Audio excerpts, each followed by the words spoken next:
So, hey, I wanted to take a minute and talk to you today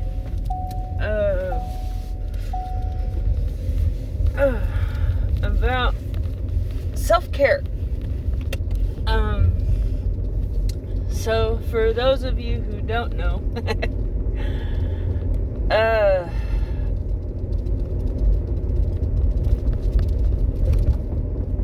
I am a walking medical show. From my stomach screwing up to my hands having I don't even think it's just my hands, it's a skin disease. And it's, according to everything I've read so far, in between everything I'm trying to do, it just comes on. Just happens. It, according to 3 dermatologists,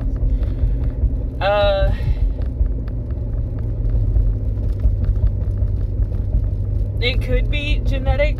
It's, according to Google, it's not an autoimmune. It says it starts with red spots and severe itching, and then the skin just splits. I'm pretty sure it's got to be an autoimmune, but they say it's not.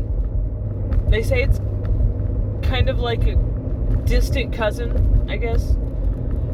And then I messed up my shoulder, so now I kind of like, if you ever watched Scream or Scary Movie or whatever the hell, where that guy's arms like really little, yeah, it's basically, for a 5'9" girl with long arms, one arm doesn't like to move.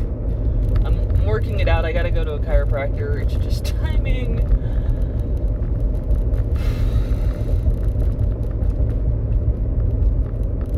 I basically spent my life not caring what I ate, not caring what I did. I've never really been athletic. I was a couch potato for most of my life. I mean, right now you put a freaking 90s, 80s TV show on, I can tell you everything damn near about it. My life was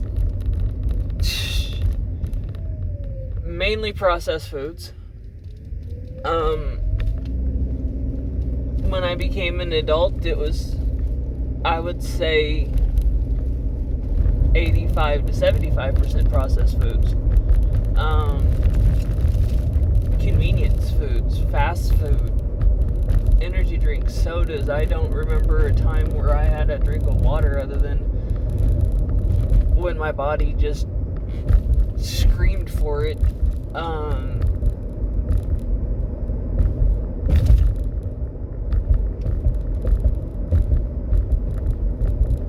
I've had issues with my weight, but it was always, I think my heaviest I was at 235, and I showed every bit of it.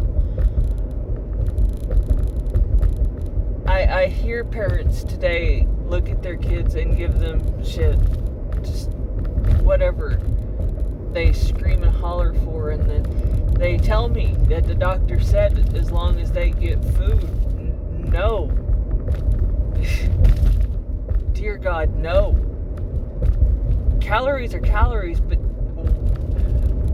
nutrients, vitamins, minerals. I understand picky eaters. I was the queen of them. I understand I wouldn't eat only what I didn't eat. And I'm not blaming anyone. Growing up in the 80s, education for this shit was basically like going just, I mean, I remember a health class when I was a kid where they said they held up something to the light and see the water. That's healthy for you. That was my fucking Midwest health class. They didn't teach you shit. I mean, health was like a second nature. It's like going eat cereal, And this is how you grew up. You didn't grow up knowing about the gut microbiome. You didn't grow up learning about probiotics, depending on, I guess, where you are in life. I mean, think about this. If you look at this logically, if you go to any kind of low-income area in your town, you will see more fast food, more liquor sales, more, and I'm not saying it was planned. I'm saying that business goes where it's wanted. And without education, you're not going to push for anything more. Now, I have tried to build a foundation where you don't have to be rich to be healthy. And yeah, I admit you don't have to be, but having some money helps. That's why I push financial literacy as well as nutritional literacy. Now, I agree that most people don't understand Primerica because they think it's like a MLM, and it might be, but there's a lot of good information in an MLM. Whether you sell it, whether you buy it, it doesn't really matter. What matters is actually that if you take part in one just once, you will get a lot of information. Whether it is positivity, learning to be around very healthy people who want to actually see you succeed, really positive people. It puts yourself into a mindset of winning and achieving. And that's honestly, I've got out a great group of friends that people I can, if I just need one of those pick-me-ups, I know I can say hi to them and they can just be like, they just fill you with so much positivity.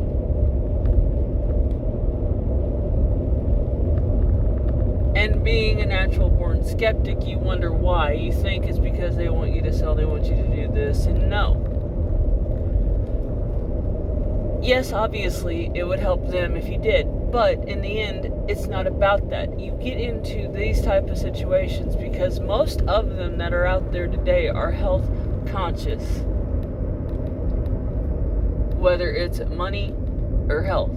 I mean, I'm not a huge proponent of Herbalife, but I know I've seen their systems work in the 80s, and I've seen their shakes, and I personally can't drink them.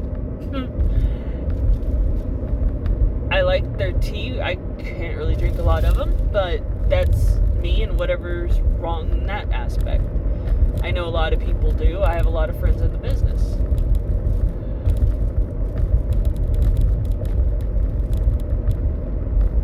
But that's the whole point of it, of all of this, is experience. And people want to throw away around buzzwords like depression and anxiety and shit like that, and I do it. But the problem is to not truly understand it unless you really live with it. Now, you can say you're an anxious person, that's fine, you can be anxious, but to live with degrees of it, there are so many degrees of it that is unreal. But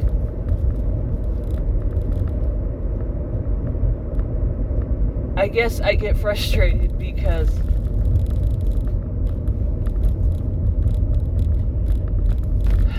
I don't know, y'all. My hands are just really fucked up right now, and it hurts, and it gets you to think. When you are not 100%, you start to think different thoughts, and the only thing going through my head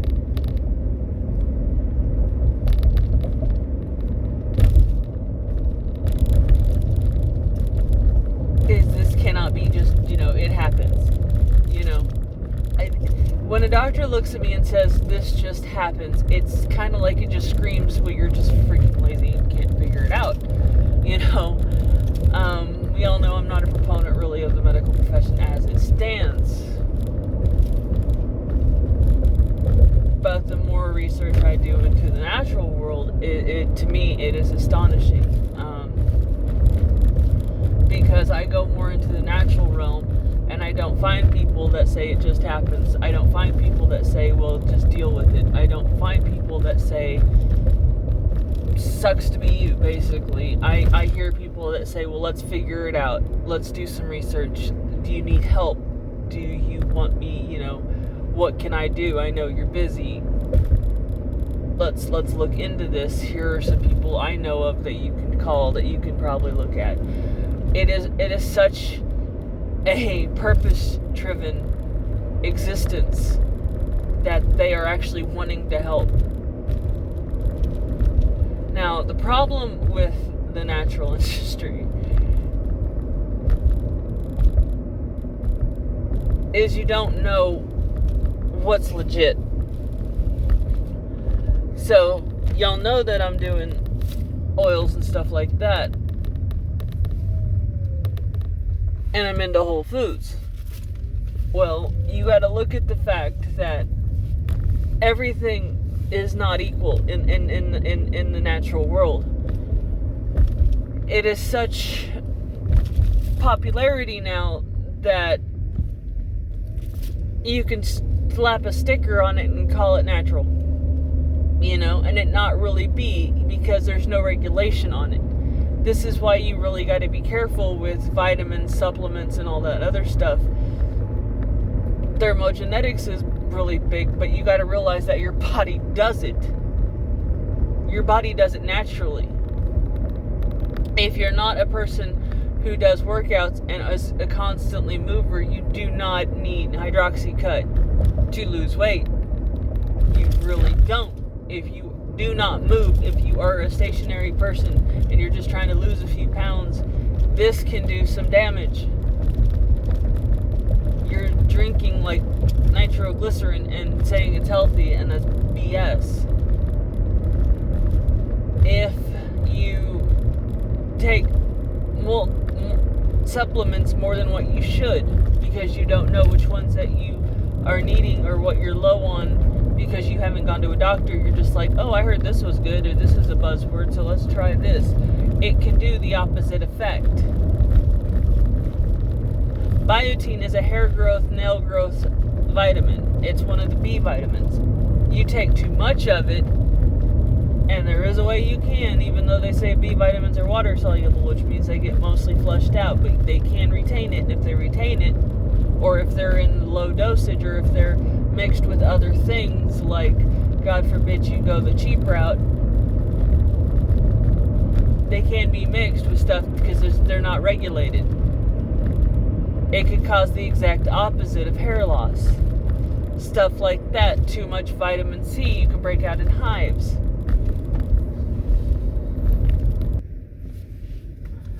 I mean,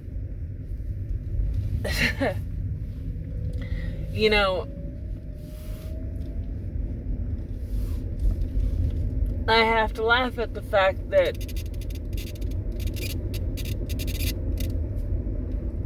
I hear that the stuff that could help can suppress my immune system.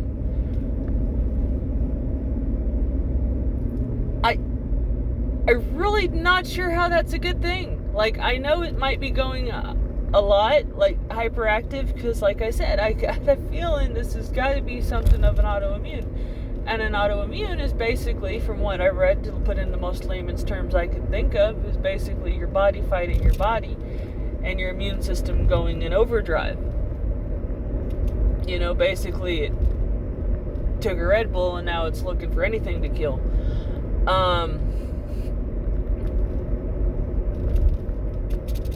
But to suppress it means it goes away. It'll cure one thing, but it will lead to other things. See, humans to me are like a little baby with the new toy. They find something, they don't do a whole lot of investigation with it, and they slap a sticker on it and they say, oh, this will do what it wants to do, so here you go. And then you use it long enough and you realize, not that great. And then you get those nice little TV things where it says, lawsuit. Have you been affected by this drug or this drug or this drug? It's like, no, I'm good. And then you deal with the pain until it gets to a point you can't. And you go to it. medicine's not meant to take every day. Like, I don't know. Like, I have so many questions, and to sit down and talk with a medical professional is like almost like pulling teeth, because they're like, how dare you question me? You know, it's like, who are you to question me? I'm like, going, because it's my body. That's what it feels like to sit down and talk with the doctor and ask them questions, because it's like they get this little tone to them, and it just like they want to shut you down, because it's like, well, I've been to 4 years of medical school. I really don't care. I'm going on my 3rd year of college. You know, I know if you mix this thing and this thing, it turns into another thing, and that might not be a good thing. You know, you put something as bad as you put sodium as a single and chloride as a single. They're not really two good things, but you put them together and you have fucking table salt. You know, it's kind of like you put not all sodiums are the same. Some actually help you, some don't. Sodium is bad if you take it in excess. You fucking swim your hands in it when you have what I have, and it kind of helps.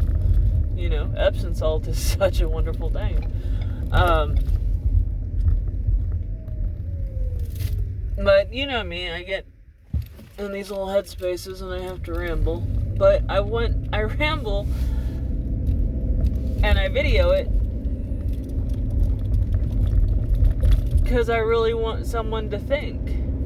I really need someone out there to start thinking and realizing and start doing your own research and saying, you know, it might not be good just to, you know, constantly feed my kids bags of chicken nuggets. Yeah, occasionally it's a good thing, it's fine. But if they won't eat broccoli, it's not don't give them broccoli. It's let's figure out another way to do it. If they won't eat it plain, steamed, roasted, mixed in a stir fry, a Cajun dish, try it with a little bit of low-fat cheese, you know?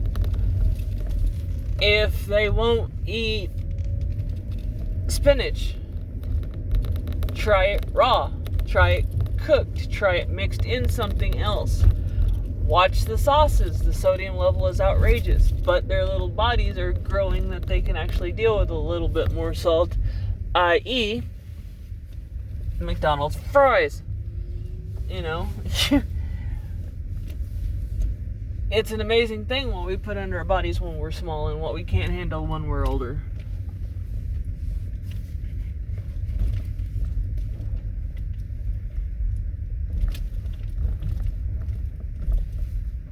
If they only want fruit, watch out for the sugar. Make them smoothies. Add the greens there.